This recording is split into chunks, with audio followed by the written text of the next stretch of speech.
ニュージーランドは日本人のワイナリーが多いイメージなのですが、日本人がニュージーランドでワインを作る魅力は何でしょうか？いくつか魅力あるんですけど、まず一つはワイン産地として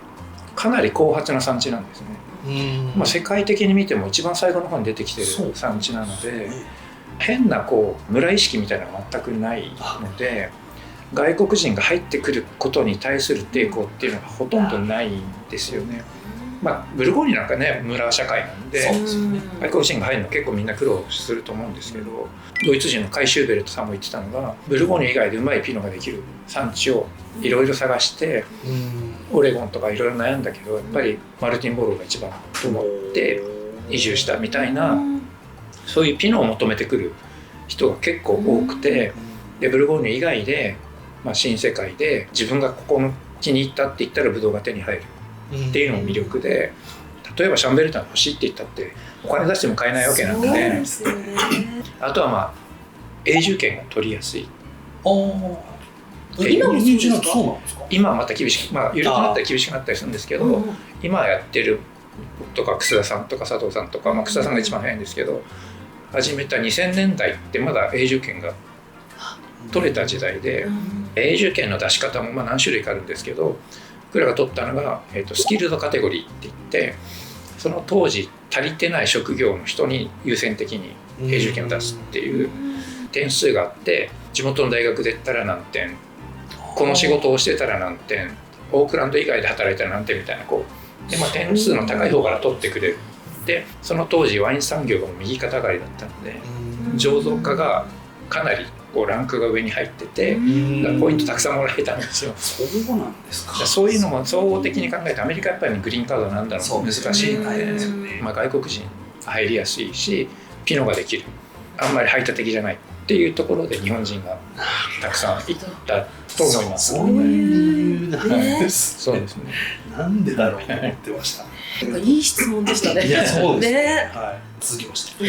ニュージーランドへ行くようになったきっかけやお仕事をしていて大変なこと、嬉しいこと、日本と大きく違うニュージーランドの暮らしを聞いてみたい。もう全然ワインからちょっと離れてきたんですね。きっかけは30枚ぐらいにワイン作ろうと思って、それまで全然違う仕事をしていたので、日本人が海外に行ってワイン作ったことないってなった時に、どこも雇ってくれるとこなんかないだろうなって思って、大学の単位を取ろうと思って、大学を調べたんですね。日本にはまだ一貫してブドウ栽培とワイン醸造学を教えてくれる大学が残念ながらないので、海外に行くしかなくて、その前の大学アメリカ行ってたので、英語圏で探そうと思って、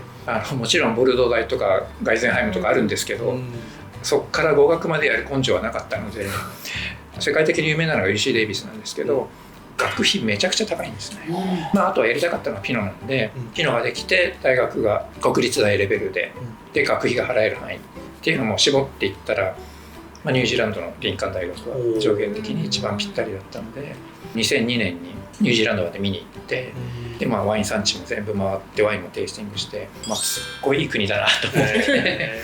即決して願書もらってみたいな感じで、それが最初ニュージーランドに行ったきっかけですかね。いい意味でも悪い意味でもニュージーランド人はのんびりしてます。だから残業もほとんどやらないですし、収穫期間中は別ですけど、びっくりしたのが金曜日の大体3時ぐらいになるともうパブいっぱいなんですよ。この人たちこんな早く仕事朝早く始めてもう3時4時に仕事終わって、家帰って庭仕事して、夜ご飯食べて8時9時に寝ちゃうみたいな人結構多くて、健康的ですよね。意外と長生きなんですね、向こうの人たち。肉ばっかり食べてるくせに。あとはその教育が一貫してないんで、向こうの教育ってやる気があってできる子は伸ばすけど、そうじゃない子はもう面倒見ないみたいな。日本はもう全部を底上げする教育なんですけど、だからすごい天才がいてできない人がいっぱいいる国ですね。なるほど。店行くじゃないですか、そこにないものをオーダーしたら絶対まともに来ないっていう経験上、例えばですけど靴買おうと思ってサイズがないって言ったら、別とか取り寄せるよって頼むじゃないですか。結構早く来たと思って取り行って箱開けたら左右違うやつが入ってる本当にあった話ですよね。でこれ左右違うんだけど、送り先が間違えたんだ。いやそれは分かりますけどそういう国なんですよ。慣れないといけない。イライラしちゃダメですね。イライラしちゃいけないんですよ、ね、別に向こうもすいませんみたいな感じ全くないんで日本で言ったら沖縄ではまあそうですね、はい、まあ、ごめんな、他の人にディスってませんよ。違いますよ。のんびりしてるっていう共通してる部分もあって、やっぱり島国なんで割とシャイなんですよ、アメリカ人みたいにこうオープンでこうウェルカムみたいな感じはないんですけど、仲良くなるともうどんどんこう仲良くなれるみたいなところが日本人に似てる部分もやっぱりありますね。ニュージーランドやっぱり行ってみたくなりますね、どんどんね。行きましょう。行きましょう。ありがとうございました、ちょっと想像してなかったような質問と答えと、ね、いい質問でした、いやありがとうございました、これからまたニュージーランドのワインと小山さんをちょっと、これからも応援していきたいと思ってます。ぜひぜひありがとうございます、はい高系ワイン実はお酒の大学 EC サイトでも販売を開始します。 URL を概要欄の方に入れておきますので、はい、こちらの方からポチッとしてみてください。小山さんどうもありがとうございました、ありがとうございました。また半年後ぐらいで、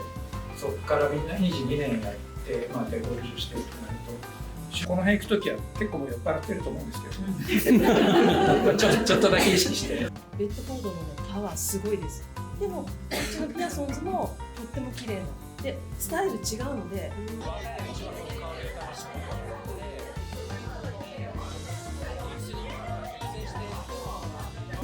ういう会をやってみんなで飲めるすごいこれだけ人を集められる宮川先生です。すごい楽しい会で本当に今日はありがとうございます。お酒の大学チャンネル510動画のご視聴ありがとうございました。面白いなと思ったらいいね、そしてチャンネル登録をお願いします。リクエストがあればいろんなことにも答えていきますので、ぜひコメントを寄せてくださいね。ではまた。